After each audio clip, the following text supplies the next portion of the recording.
I was in Park Slope in Brooklyn, and I had a second job to go to. And I looked at my phone, and there were like just alerts and calls, but nothing had come through to me. And I thought, that's very odd. And then I got a call from the photo desk, and it was Mike saying, they smashed a plane into the World Trade Center.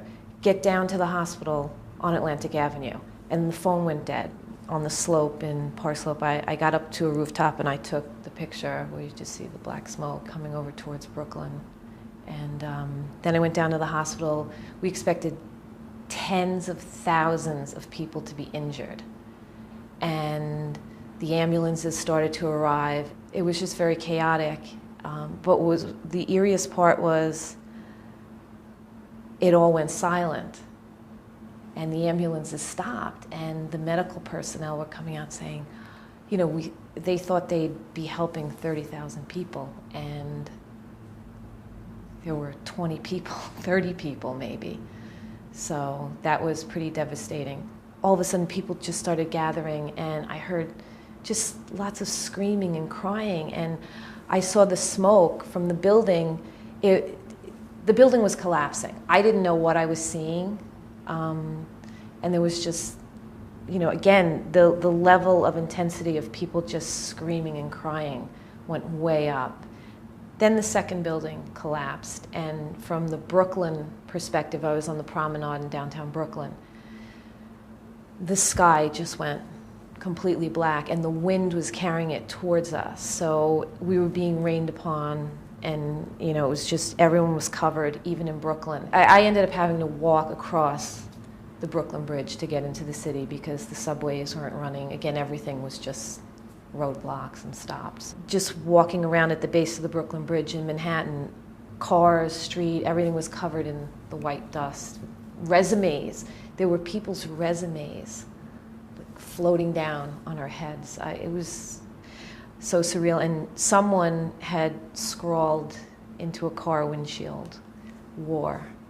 A few days earlier, on September 9th, I had photographed firefighter Timothy Stackpole, who was promoted to a captain. He had been injured previously, so September 9th, he was at the Irish Fair in Brooklyn. He was given this award of Man of the Year, and I thought of him on September 11th, and just, again, since everyone was there, I just knew he was there, and unfortunately, he was there, and he was one of the firefighters that lost his life. A lot of people's belief in another person was shattered that day. You know, it had always been the Thanksgiving Day parade. You know, you just, hi, can I take some pictures from him? You know, talk to people, be honest with them, and they would believe you. Everything ended that day. That you can't just be accepted at face value. In this photo, I was walking back into Brooklyn on the Brooklyn Bridge from Manhattan, Lower Manhattan, and you know, we were just riveted by the sight. And at one moment, I was just shocked that we were having a beautiful sunset after the most horrific day. It was just so out of place. To me, at the time, it was an affront. How could there just be this beautiful sunset? It felt so wrong. You know, I grew up with my father talking about Pearl Harbor, and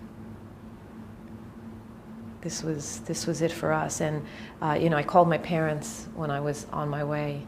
You know, before I left on the landline to the city. You know, I'm going over there, and they understood. It's your city, it's history you want to see, and as photographers, it's important that we document and can show what's happening.